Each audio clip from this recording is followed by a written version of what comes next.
ధర్మస్థల వ్యవహారంలో మరో breaking news.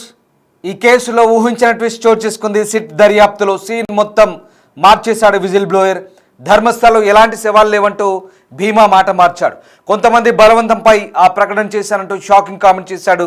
స్వచ్ఛందంగా ముందుకు రాలేదంటున్నాడు. కొందరు ఒత్తిడితో తప్పుడు ప్రకటన ఇచ్చారంటూ భీమా వెల్లడించాడు. ప్రస్తుతం తమిళనాడులో ఉంటున్నానని 2014లోనే ధర్మస్థల వదిలి వెళ్ళిపోయానంటున్నాడు భీమా. 2023లో ఓ గ్యాంగ్ తన దగ్గరికి వచ్చింది, బెదిరించింది అంటూ భీమా వెల్లడించాడు. మృతదేహాలను చట్టబద్ధంగానే పాతిపెట్టానంటూ చెప్పినా సిట్టు ముందు లొంగిపోవాలని బలవంతం చేశారంటూ భీమా అంటున్నాడు. అస్థిపంజరం ఓ పుర్రె ఇచ్చి పోలీసుల ముందు చూపించాలని ఒత్తిడి చేశారంటున్నారు. పోలీసుల ముందు ఏమి చెప్పాలో కూడా నేర్పించారని, ఆ ఒత్తిడితోనే తాను తప్పుడు వాంగ్మూలం ఇచ్చానంటూ భీమా వెల్లడించడం ఇప్పుడు సంచలనంగా మారుతోంది. మొత్తం మీద ధర్మస్థల వ్యవహారం ఇప్పుడు కొత్త మలుపు చోటు చేసుకుంది. ఈ కేసు ఊహించని మలుపు తిరిగింది. సిట్ ముందు అసలు నిజం బయటపెట్టాడు ఫిర్యాదుదారుడు. కర్ణాటకలోని ధర్మస్థల కేసులో ఈ సంచలన పరిణామాలు చోటు చేసుకుంటున్నాయి. ఇప్పటి వరకు వందలాది మృతదేహాలను తాను పాతిపెట్టానని చెప్పుకుంటున్న పారిశుద్ధ్య కార్మికుడు తాను ఒత్తిడితో తప్పుడు వాంగ్మూలం ఇచ్చారంటూ స్పష్టం చేశాడు. కర్ణాటకలోని ప్రసిద్ధ యాత్రాక్షేత్రం ధర్మస్థల ఇప్పుడు హాట్ టాపిక్గా మారింది. పుణ్యక్షేత్రంగా పేరొందిన ఈ ప్రాంతం ప్రస్తుతం దేశవ్యాప్తంగా చర్చనీయాంశమైంది. గత 2 దశాబ్దాల్లో ఇక్కడ అనేక మంది యువతులు, మహిళలు అదృశ్యమయ్యారని, వారందరి సేవలను తానే పూడ్చిపెట్టానని పోలీసులకు ఓ మాజీ పారిశుద్ధ్య కార్మికుడు ఫిర్యాదు ఇచ్చిన సంగతి తెలిసిందే. ఏ ప్రాంతాల్లో అతడు మృతదేహాలను పూడ్చాడనే విషయాల ఆధారంగా ఇప్పటికే తవ్వకాలు కూడా జరుగుతున్నాయి. తాను చెప్పిన 13 ప్రదేశాల్లో ఒక్కచోటే 70 లేదా 80 మృతదేహాలను స్వయంగా తన చేత్తోనే ఖననం చేసినట్లుగా పేర్కొన్నాడు. కానీ తాజాగా ఈ కేసులో ప్రధాన సాక్షిగా ఉన్న పారిశుద్ధ్య కార్మికుడు ఒక్కసారిగా మాట మార్చాడు. ఇప్పుడు ఇదే అసలు ట్విస్ట్. ధర్మస్థల కేసులో వందలాది మృతదేహాలను ఖననం చేశారని ప్రకటించి సంచలనం రేపిన పారిశుద్ధ్య కార్మికుడు తన వాంగ్మూలాన్ని మార్చాడు. తాను కొంతమంది బలవంతంపై ఈ ప్రకటన చేశానంటూ షాకింగ్ కామెంట్ చేశాడు. దీంతో కేసు ఊహించని మలుపు తిరిగింది. స్పెషల్ ఇన్వెస్టిగేషన్ టీం సిట్ ముందు హాజరైన ఆయన తాను స్వచ్ఛందంగా ముందుకు రాలేదని, కొందరు ఒత్తిడితో తప్పుడు ప్రకటన ఇచ్చారంటూ సంచలన ఆరోపణ చేశాడు. దీంతో ఈ వ్యవహారం ఆసక్తికరంగా మారుతోంది. సిట్ అధికారులు రికార్డు చేసిన స్టేట్మెంట్లో ఆ వ్యక్తి ఈ అంశాలు వెల్లడించాడు. తాను ప్రస్తుతం తమిళనాడులో స్థిరపడ్డానని, 2014లోనే ధర్మస్థలను వదిలిపోయానంటున్నాడు. అప్పటి నుంచి తమిళనాడులోనే నివసిస్తున్నానన్నాడు. 2023లో ఓ గ్యాంగ్ తనని సంప్రదించారని, తనపై బెదిరింపులకు దిగారంటున్నాడు. తాను మృతదేహాలను చట్టబద్ధంగానే పాతిపెట్టానని చెప్పినా సిట్టు ముందు లొంగిపోవాలంటూ తనను బలవంతం చేశారంటూ వివరిస్తున్నాడు. అస్థిపంజరం ఇచ్చి బలవంతం చేశారని, ఆ గ్యాంగ్ తనకి ఒక పుర్రె ఇచ్చి దాన్ని పోలీసుల ముందు చూపించాలని ఒత్తిడి చేసిందని, వారి మాట విని సిట్టు ముందు హాజరయ్యానంటున్నాడు భీమా. పోలీసుల ముందు ఏం చెప్పాలో, ఆ ముగ్గురు తనకి ఎలా చెప్పాలో కూడా నేర్పించారని, వాళ్ళ ప్రెషర్తోనే తాను తప్పుడు వాంగ్మూలం ఇచ్చారంటున్నాడు భీమా. ఈ విషయాన్ని బయటపెట్టడానికి తనకు చాలా భయపడ్డానని, కానీ సుజాత భట్ ఫిర్యాదు చేసిన తర్వాత తనకు ధైర్యం వచ్చిందంటున్నాడు. అప్పుడు నిజం బయట పెట్టాలని నిర్ణయించుకున్నట్టుగా చెప్తున్నాడు. సో సిట్ దర్యాప్తు అయితే కొత్త మలుపు తిరుగుతోంది. ఈ సంచలన ప్రకటన తర్వాత సిట్ అధికారులు ఫిర్యాదుదారుడి పూర్తి వీడియో స్టేట్మెంట్ రికార్డ్ చేశారు. కేసు దర్యాప్తులో ఈ ప్రకటన కీలక ఆధారంగా మారే ఛాన్స్ కనిపిస్తోంది. అధికారులు ఇప్పుడు ఆ నయా గ్యాంగ్ వెనుక ఉన్న వ్యక్తులను గుర్తించడంపై దృష్టి సారించారు. దీంతో ధర్మస్థల కేసు మరింత క్లిష్టతరంగా మారుతోంది. ఫిర్యాదుదారుడి తాజా వాంగ్మూలం ఆధారంగా సిట్ ఇతర కోణాలకు కూడా దర్యాప్తు చేపట్టే ఛాన్స్ ఉంది. ఈ ప్రకటనతో కేసు రహస్యాలపై కొత్త చర్చలు మొదలయ్యాయి. ఇక ధర్మస్థలకు సంబంధించి ఇప్పటికే రాజకీయ దుమారం రేగుతోంది. మృతదేహాల ఖననంపై రాజకీయ ఆరోపణలు కొనసాగుతున్నాయి. కాంగ్రెస్, బీజేపీ నాయకులు ఒకరిపై ఒకరు విమర్శలు సంధించుకుంటున్నారు. ధర్మస్థల గురించి తప్పుడు సమాచారాన్ని వ్యాప్తి చేస్తున్నారంటూ, భక్తులు భయంతో ఉన్నారంటూ బీజేపీ నేతలు ప్రభుత్వంపై విమర్శలు గుప్పిస్తుంటే, బీజేపీ రాష్ట్ర అధ్యక్షుడు విజయేంద్ర నేతృత్వంలోని ఎమ్మెల్యేల బృందం ఇప్పటికే ధర్మస్థలను సందర్శించి దేవాలయ ధర్మాధికారి వీరేంద్ర హెగ్డేతో సమావేశమైంది, చర్చలు జరిపింది. ఇక ధర్మస్థలపై జరుగుతున్న ప్రచారం వెనుక కుట్ర ఉందని అధికార పార్టీ రాష్ట్ర అధ్యక్షుడు డిప్యూటీ సీఎం డికే శివకుమార్ కూడా అన్నారు. ఈ ఘటన బీజేపీ నాయకులకు ఆయుధంగా మారిందన్నారు. ధర్మస్థల పుణ్యక్షేత్రంపై భారీ కుట్ర జరుగుతోందని, క్షేత్ర ప్రతిష్టకు భంగం కలిగించే ప్రయత్నాలు జరుగుతున్నాయని, సిట్ విచారణలో వాస్తవాలు బయటపడతాయంటున్నారు. ఆరోపణలు ఉత్తవేనని తేలితే కఠిన చర్యలు తప్పవని డిప్యూటీ సీఎం శివకుమార్ అన్నారు. అయితే ఇటు డిప్యూటీ సీఎం శివకుమార్ వ్యాఖ్యలు ఇలా ఉంటే, మరోవైపు అసెంబ్లీలో కూడా చర్చ జరిగింది. ప్రతిపక్ష నాయకుడు అశోక, అలాగే సురేష్ కుమార్, ఎమ్మెల్యేలు విశ్వనాథ్, హరీష్ పుంజా, ఇతర పార్టీ ఎమ్మెల్యేలు పాల్గొన్నారు. కార్కల ఎమ్మెల్యే సునీల్ కుమార్ ఈ అంశంపై చర్చను ప్రారంభించారు. అయితే ఇక భారీ కుట్ర జరిగిందని ఉప ముఖ్యమంత్రి డీకే శివకుమార్ అంటే, ఒకవేళ ఫిర్యాదుదారుడి వాదనలో అబద్ధమని తేలితే అతనిపై చర్యలు తీసుకుంటామంటూ హోంమంత్రి పరమేశ్వర ఒక సంచలన స్టేట్మెంట్ ఇచ్చారు. ఈ మొత్తం వ్యవహారం దీంతో ఇప్పుడు కొత్త మలుపులు తీసుకునే ఛాన్స్ కనిపిస్తోంది. ఇక ధర్మస్థల వ్యవహారానికి సంబంధించి ఇప్పుడు ఏం జరగబోతుంది అనేది ఆసక్తికర చర్చ. ఇక విజిల్ బ్లోయర్ చెప్తున్న అంశాల ప్రకారం తాను కొందరి ఒత్తిడితో తప్పుడు ప్రచారం చేశానంటూ షాకింగ్ కామెంట్స్ ఇచ్చాడు. ఇక ధర్మస్థలంలో ఎలాంటి శవాలు లేవంటూ మాట మార్చాడు భీమా. అంటే ఇన్ని రోజులు జరిగిందంతా ఉత్తుత్తి వ్యవహారమేనా? కొంతమంది బలవంతంపై ఈ ప్రకటన చేశాడా? స్వచ్ఛందంగా ముందుకు రాలేదా?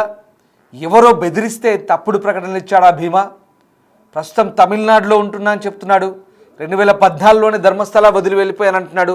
అలాగే 23లో గ్యాంగ్ తన దగ్గరికి వచ్చి బెదిరించింది అంటున్నాడు భీమా.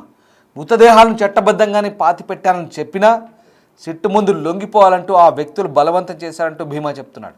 అస్థిపంజరం పుర్రే ఇచ్చి పోలీసుల ముందు చూపించాలని ఒత్తిడి చేశారంటున్నాడు. మరి పోలీసుల ముందు ఏం చెప్పాలో కూడా నేర్పించారంటున్నాడు. ఒత్తిడితోనే తాను తప్పుడు వాంగ్మూలం ఇచ్చారంటూ భీమా చెప్తున్నాడు. ఈ విషయాలను చెప్తుంటే మీకు ఏమనిపిస్తోంది? ఎన్ని రోజుల పాటు ఒక దర్యాప్తు సంస్థ సిట్ ఏర్పాటు చేసి ఒక 5-6 ఐపీఎస్ అధికారులను అపాయింట్ చేసి ఫోరెన్సిక్, అటవీ శాఖ, అలాగే పోలీస్ విభాగం, రెవెన్యూ విభాగం, ఇంతమంది, మీడియా, పోలీస్, ఒక నెల రోజులుగా ధర్మస్థల చుట్టూ హంగామా నడుస్తుంది, హడావుడి కొనసాగుతుంది. 1 కాదు 2 కాదు 13 పాయింట్స్, 13 స్థలాల దగ్గర తవ్వకాలు జరుగుతున్నాయి. 6-11 దగ్గర పుర్రెలు అలాగే ఎముకలు దొరికాయని చెప్పారు.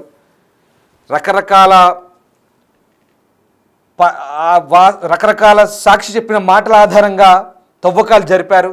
కానీ ఏం బయటపడింది, ఏం జరగలేదనేది అక్కడ ఉన్నటువంటి ఆధారాల ఆధారంగా చెప్తున్న అంశాలు. బీజేపీ ఇదంతా తప్పుడు ప్రచారం అంటుంది. కాంగ్రెస్ కూడా, డీకే శివకుమార్ ఉప ముఖ్యమంత్రి కూడా కుట్ర జరుగుతుందన్నాడు. దానికి ఇప్పుడు పరమేశ్వర హోంమంత్రి కూడా ఇది తప్పైతే ఆరోపించిన వ్యక్తికి శిక్ష తప్పదంటున్నాడు. కానీ ఆ ఫిర్యాదుదారుడు ఎవరైతే ఆరోపించారో, సాక్షి కమ్ ఫిర్యాదుదారుడు, ఆ విజిల్ బ్లోయర్, తనని నిజంగానే బెదిరించారు, ఒత్తిడి చేశారు, అందుకే తాను తప్పులు చెప్పానంటున్నాడు. అసలు ఏం జరుగుతుంది ధర్మస్థల చుట్టూ? ఈ వ్యక్తిని నిజంగా బెదిరించారా? బెదిరించి ఇవన్నీ చెప్పించారా? తొలుత భీమా చెప్పింది నిజమేనా, లేదా తర్వాత బెదిరించారా? ఈ అంశంలో మీకేమనిపిస్తుంది ఒకసారి కామెంట్ చేయండి. ధర్మస్థల్లో జరుగుతున్న ఈ మొత్తం వ్యవహారాన్ని మనం నమ్మాలా వద్దా? అసలు ఏం జరుగుతుంది ధర్మస్థల్లో? ఓవైపు రాజకీయ రంగు పులుముకుంది, మరోవైపు ధర్మస్థలలో మొత్తం వ్యవహారం ఆసక్తికరంగా కనబడుతోంది. అసలు ధర్మస్థల చుట్టూ ఇన్ని రాజకీయాల, ధర్మస్థల చుట్టూ అసలు ఏం జరుగుతుందనేది ఇంకా ఒక మిస్టరీగానే కనబడుతుంది. మరి విజిల్ బ్లోయర్ ఇన్నాళ్ల పాటు చెప్పిందంతా అంతా అబద్ధమేనా?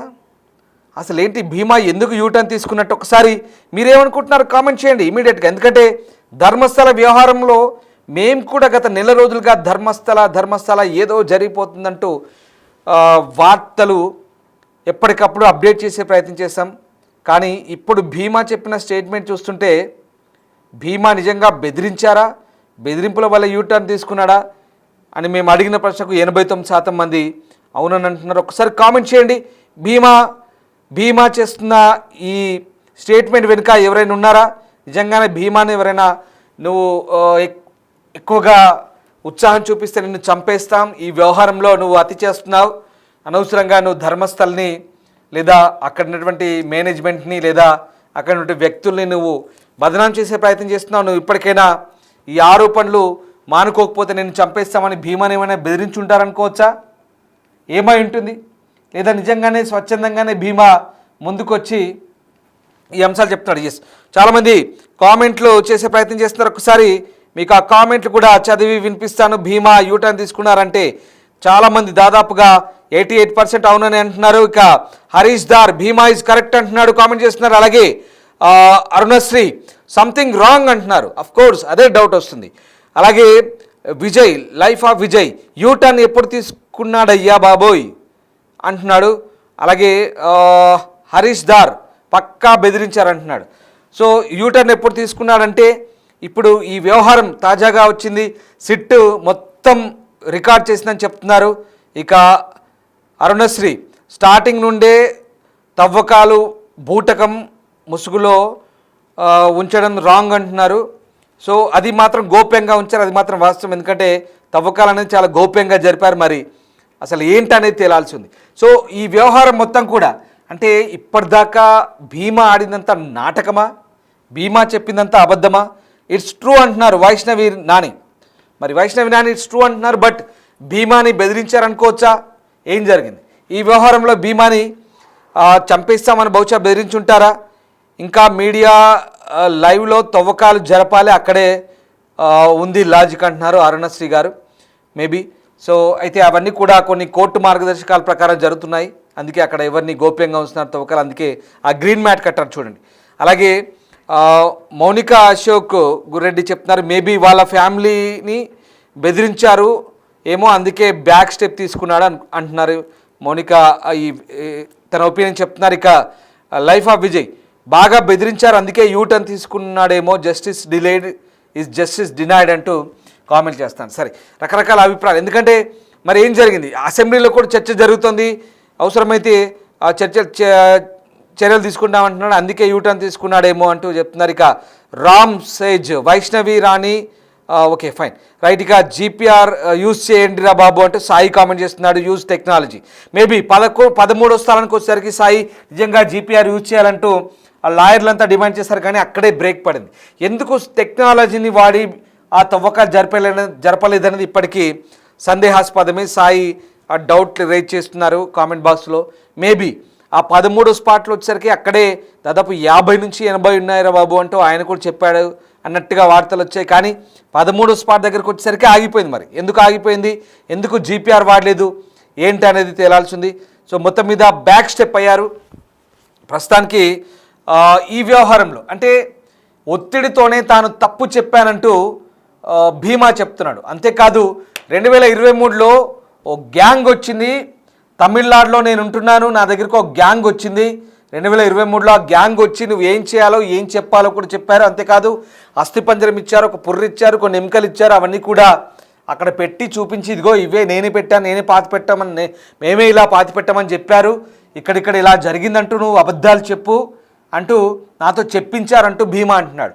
మరి ఇది నిజమా? అంటే భీమా అసలు ఏంటి, భీమా మతి స్థిమితంలోనే ఉన్నాడా, లేదా ఒత్తిడికి భయపడిలా చెప్తున్నాడా, కన్ఫ్యూజ్ అవుతున్నాడా? భీమా చెప్పింది నిజమేనా, భీమా చెప్పిందంతా ఫేకా, లేదా భీమా చెప్పింది తొలుత నిజమైనా ఇప్పుడు ఒత్తిడితో ఇలా అంతా మళ్ళీ డౌన్ అవుతున్నాడా? అది ఏం జరుగుతుంది ఒకసారి మీకు మళ్ళీ నేను కామెంట్ బాక్స్లోకి వెళ్తున్నాను.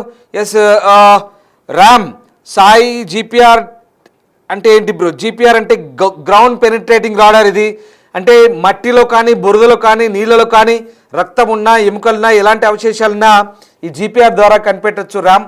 ఎందుకంటే మనం గతంలో శ్రీశైలం ఎడవగట్టు కాలువలో కార్మికులు అందులో కొలాప్స్ అయినప్పుడు ఈ జీపీఆర్ కూడా వాడారు, మీకు బహుశా ఐడియా ఉండే ఉంటుంది. సీతా పెద్దిరెడ్డి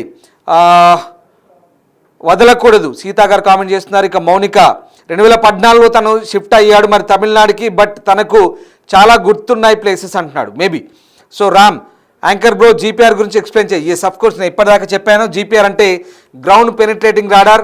అంటే ఎక్కడ బురద ఉన్నా మట్టి ఉన్నా ఇంకా ఇతరత్ర అనుకూలమైన పరిస్థితులు లేకున్నా సిగ్నల్ ద్వారా అది ఎలక్ట్రోమాగ్నెటిక్ ద్వారా ఈ సిగ్నల్స్ని అక్కడ ఏమైనా అవశేషాలంటే గుర్తించి ఇక్కడ పరిశోధన చేసే వాళ్ళకి సిగ్నల్స్ ఇస్తుంది. తద్వారా తవ్వకాలు అక్కడ ఏదో ఉందని గుర్తించి తవ్వకాలు జరుపుతారు. That is ground penetrating radar. ఇది మనం శ్రీశైలం ఎడవగట్టు కాలువలో జరిగిన యాక్సిడెంట్లో కూడా వాడాం. రైట్. ఇక అనుశ్రీ భీమాని హింసించి చంపినా మనకు తెలియదుగా అంటున్నారు. అలాగే సువార్త సెలక్షన్స్ని మాయం చేసిన వాళ్ళకి భీమాని బెదిరించిన ఒక లెక్క అంటున్నారు. మేబీ అయి ఉండొచ్చు. సాయి మేబీ పాలిటిక్స్ నెక్సస్ వల్ల ఇది బయటికి రావడం కష్టమే అంటున్నాడు. ఇక ముసుగు మనిషిని మార్చారా ప్లీజ్ అంటూ అనుశ్రీ కామెంట్ చేస్తున్నారు.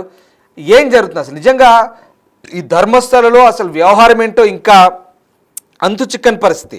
ఓవైపు రాజకీయ రంగు పులుముకుంది, బీజేపీ వాళ్ళేమో ఇదంతా కూడా అసత్య ప్రచారం, దేవస్థాన ప్రతిష్టను దెబ్బతీసేలా కుట్ర జరుగుతుందంటూ బీజేపీ అంటుంటే, మరి కాంగ్రెస్ కూడా ఒక రకంగా ఇప్పుడు డీకే శివకుమార్ స్టేట్ కాంగ్రెస్ చీఫ్, అలాగే డిప్యూటీ సీఎం ఆయన కూడా ఏమంటున్నాడంటే ఇదంతా కూడా బీజేపీలకు ఒక అస్త్రంగా మారింది. ఇప్పుడు అసలు అక్కడ దేవస్థానంలో భారీ కుట్ర జరుగుతోంది, ఇదంతా నిజమేనా కాదో తెలియదు, ఇదంతా కుట్ర, దీనిపై విచారణ జరగాలంటే ఆయన కూడా అంటున్నాడు. అలాగే ఆయన చెప్పిన స్టేట్మెంట్కి హోమ్ మినిస్టర్ పరమేశ్వర్ కూడా అసెంబ్లీలో ఏమన్నారంటే ఒకవేళ నిజంగానే కుట్ర జరిగితే ఈ ఆరోపణలు చేసిన ఆ ఫిర్యాదుదారుడు ఎవరైతే ఉన్నారో అతనిపై కూడా అతను కూడా మేము యాక్షన్ తీసుకుంటాం, అతనిపై కూడా ఖచ్చితంగా శిక్షలు ఉంటాయంటూ చెప్తున్న పరిస్థితి కనబడుతోంది. రైట్. సో మొత్తం మీద మీరేమనుకుంటున్నారు, నిజంగా ఇప్పుడు భీమా మాట మార్చాడా, లేదా భీమా తొలుత నిజమే చెప్పి ఇప్పుడు వేరే వాళ్ళు చంపుతామని బెదిరిస్తేనో లేదా ఇతరత్ర కారణాలతో మళ్ళీ ఈ యూటర్న్ తీసుకున్నాడా? అప్పుడు స్టార్టింగ్లో కూడా నేను ఒత్తిడితో చెప్పాను అంటున్నాడు. మరి ఆ విషయాలు స్టార్టింగ్లోనే ఒత్తిడితో చెప్పానంటే ఇప్పుడు అతనితో అలా చెప్పిస్తున్నారా? తన దగ్గరకు ఒక గ్యాంగ్ వచ్చింది, తనతో చెప్పించారంటున్నారు. మరి భీమా చెప్పింది నిజమైతే మరి ఆ గ్యాంగ్ ఎవరు?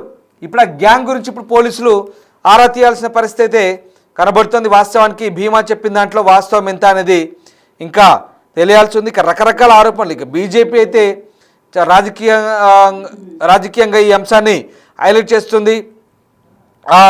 ఆ ప్రాంతంలో ఇదంతా కూడా అప్రతిష్ట పాలు చేసేందుకే చేస్తున్న కుట్రగా బీజేపీ అభివర్ణిస్తుంది. బట్ ఇక్కడ మిగతా వర్గాలు మాత్రం ఇదంతా కూడా ఏదో జరుగుతుంది, చాలామంది చాలా జరిగాయి అదృశ్య కేసులు, ఇన్నాళ్ళ పాటు మరి మాయమైనల సంగతి ఏంటంటూ వాళ్ళు కూడా చెప్తున్న పరిస్థితి. సో మొత్తం మీద ఎస్ ఇక్కడ మనము రైట్. సో ఇక్కడ అనుశ్రీ గోనే సెట్ సరెండర్ అయ్యారు హెగ్డేకి అంటున్నారు. సో కలకొండ మంజుల అంత స్ట్రాంగ్గా ముందుకొచ్చాడు, తనని కంటిన్యూస్ చేసి బెదిరించారేమో, అన్ని చేసిన వాళ్ళకి తప్పించుకోవడం అంత కష్టం ఏం కాదు అంటూ కలకొండ మంజుల కామెంట్ చేస్తున్నారు. మేబీ మంజుల గారికి చాలా డౌట్స్ ఉన్నాయి, అందుకే నేను మీ ఒపీనియన్ కోరుతున్నాను. ఒకసారి మీరేమనుకుంటున్నారు వ్యూవర్స్ ఒకసారి కామెంట్ చేయండి. భీమా తొలుత కరెక్టే చెప్పాడా, తర్వాత మాట మార్చాడా, లేదా భీమాకి ఎవరైనా ఇలా చెప్పించి చేయించారా? ఇందులో ఏది వాస్తవం, ఏది అబద్ధం, ఏది నిజం? మీరేమనుకుంటున్నారు? అసలు ఈ ధర్మస్థల వ్యవహారం నిజమా, అబద్ధమా, కరెక్టా, కాదా? ఏమనుకుంటున్నారు ఒకసారి కామెంట్ చేయండి. మాకు తెలుసండి లాస్ట్కి ఇదే జరుగుతుందని, మూవీలో చూపించినట్లే సేమ్ జరుగుతుందంటూ కలకొండ మంజుల కామెంట్ చేస్తున్నారు. నిజంగా ఇది సినిమాని తలపించే స్టోరీ లాగానే ఉంది మంజుల గారు, ఎందుకంటే ఇది ఆ తవ్వకాలకు సంబంధించి కూడా ఒక క్రైమ్ హర్రర్ థ్రిల్లర్ మూవీని తలపించింది. ఒకసారి దృశ్యాలు చూడండి స్క్రీన్పై, ఎంతమంది అసలు పోలీసు విభాగం, రెవెన్యూ, అటవీ శాఖ అధికారులు, ఫోరెన్సిక్, మెడికల్ టీమ్స్, ఇంతమంది, ఆ ఆయన ముసుగేసుకున్న వ్యక్తి ఫిర్యాదుదారుడు, ఇంతమంది చూస్తుంటే అసలు ఏం జరుగుతుంది ధర్మస్థలంలో అంటూ కూడా దేశవ్యాప్తమైన చర్చ. ప్రస్తుతం ఇదే ఆసక్తి చర్చ. మరి భీమా యూటర్న్ తీసుకున్నాడా, నిజంగానే అక్కడ ఏదైనా జరిగిందా అంటే అనేది మాత్రం ఇంకా పూర్తిగా తేలాల్సింది. అయితే స్పెషల్ ఇన్వెస్టిగేషన్ టీం మాత్రం కర్ణాటక ప్రభుత్వానికి ఎలాంటి నివేదిక ఇవ్వబోతుంది అనేది మాత్రం ఇప్పుడు ఆసక్తి. అట్ ద సేమ్ టైం తవ్వకాలపై ప్రభుత్వం తరఫున కర్ణాటక అసెంబ్లీలో అధికారిక ప్రకటన కూడా చేసే ఛాన్స్ ఉంది. బట్ రాజకీయ దుమారం అయితే లేపింది. ధర్మస్థల పుణ్యక్షేత్రంపై భారీ కుట్ర జరుగుతుందంటూ సిట్టు విచారణలో వాస్తవాలు బయటపడతాయంటూ డిప్యూటీ సీఎం చెప్తున్నారు. ఇదే తరహా ఆరోపణ చేస్తున్న ప్రతిపక్ష బీజేపీ ఇప్పుడు డీకే శివకుమార్ కామెంట్తో కాంగ్రెస్ ప్రభుత్వాన్ని ఇరకాటంలో పడేయాలని చూస్తుంది. ఎందుకంటే డీకేఎస్ చేసిన కామెంట్స్ ఇప్పుడు అక్కడ బీజేపీకి మంచి అస్త్రంగా మారినట్టుగా విశ్లేషకులు చెప్తున్నారు. కానీ ధర్మస్థల తవ్వకాలు మొదటి నుంచి బీజేపీ ఖండిస్తుంది. దాదాపుగా 20 మంది ఎమ్మెల్యేలు బీజేపీ చీఫ్ విజయేంద్రతో కలిసి ధర్మస్థల పెద్దను కలిశారు. అక్కడ ఆలయ ధర్మకర్త రాజ్యసభ సభ్యుడు వీరేంద్ర హెగ్డే కూడా ఆయనతో చర్చించారు. ఈ విష ప్రచారాన్ని అడ్డుకోవడంలో సీఎం విఫలమయ్యారంటూ ఆయన్ను క్షమాపణ చెప్పాలంటూ డిమాండ్ చేశారు. బట్ ఇక్కడ కర్ణాటక అసెంబ్లీలో హోమ్ మినిస్టర్ మాత్రం ఇది ఒకవేళ తప్పని తేలితే మేబీ తప్పైతే కనుక చర్యలు ఉంటాయంటూ ఆయన కూడా కామెంట్ చేస్తున్నారు. అంటే ఈ మొత్తం వ్యవహారం నిజంగా అంటే తొలుత ఇప్పుడు ఈయన చెప్పింది నిజమేనా, ఇప్పుడు నీరు గారుతోందా, అసలు ఏంటి ఈ తవ్వకాలు ఏంటి, ఇన్ని రోజుల పాటు అదృశ్యమైన మనుషులేంటి, వీళ్ళంతా ఏంటి, ఈ అసహజ మరణాలు ఏంటి, అసలు ఏమయ్యారు, ఏం జరిగిందని మాత్రం ఆసక్తికరంగా మారుతుంది. ఇంకొక కొన్ని కామెంట్ చేస్తాను, కామెంట్స్ చదువుతాను మీకు. Arunasri same first day check your news comments, I commented same maybe. Arunasri garu thank you. అలాగే సాయి ఎన్ఐఏ సిబిఐ ఇన్వాల్వ్ అయ్యి ట్రాన్స్పరెంట్గా ఇన్వెస్టిగేషన్ చేయాలంటూ సాయి కోరుతున్నారు. మేబీ ఆ అవసరం బహుశా వస్తుందా లేదా, ఎందుకంటే సిట్లో దాదాపుగా 6 ఒక డీజీపీ స్థాయి అధికారి నేతృత్వం ఉన్నారు, అలాగే 4 నుంచి 5 ఐపీఎస్ ర్యాంకర్స్ ఉన్నారు. అచేతన్ ఉన్నారు, దయామా ఉన్నారు, అలాగే స్టెల్లా వర్గీస్ ఉంది అక్కడ లోకల్ ఆర్డీఓ, అలాగే సైమన్ ఉన్నారు ఎస్పీ, వీళ్ళంతా కూడా చాలామంది కీలకమైన అధికారులు ఉన్నారు. పృథ్వీ ఉన్నారు, ఆయన అక్కడ ఎంఆర్ఓ, చాలామంది ఉన్నారు. ఇంతేకాదు ఫోరెన్సిక్ డిపార్ట్మెంట్ స్టేట్ వింగ్ నుంచి వచ్చారు చాలా కీలకమైన అధికారులు, పెద్ద స్థాయిలో ఉన్న వాళ్ళు వచ్చారు. అటవీ శాఖ అధికారులు పెద్ద స్థాయిలో ఉన్న వాళ్ళు వచ్చారు, చాలామంది పెద్దవాళ్ళే ఉన్నారు. ఇంత దర్యాప్తు అంతా కూడా ఒక హాస్యాస్పదమైందా, మరి ఎంతవరకు నిజం, దీంట్లో వాస్తవం ఎంత, ఇదంతా కూడా బూటకమా, భీమా చెప్తుందంట నాటకమా బూటకమా, అసలు నిజమా అబద్ధమా, ఏమనుకుంటున్నారు, ఏం జరుగుతోంది, త్వరలో తేలబోతుంది.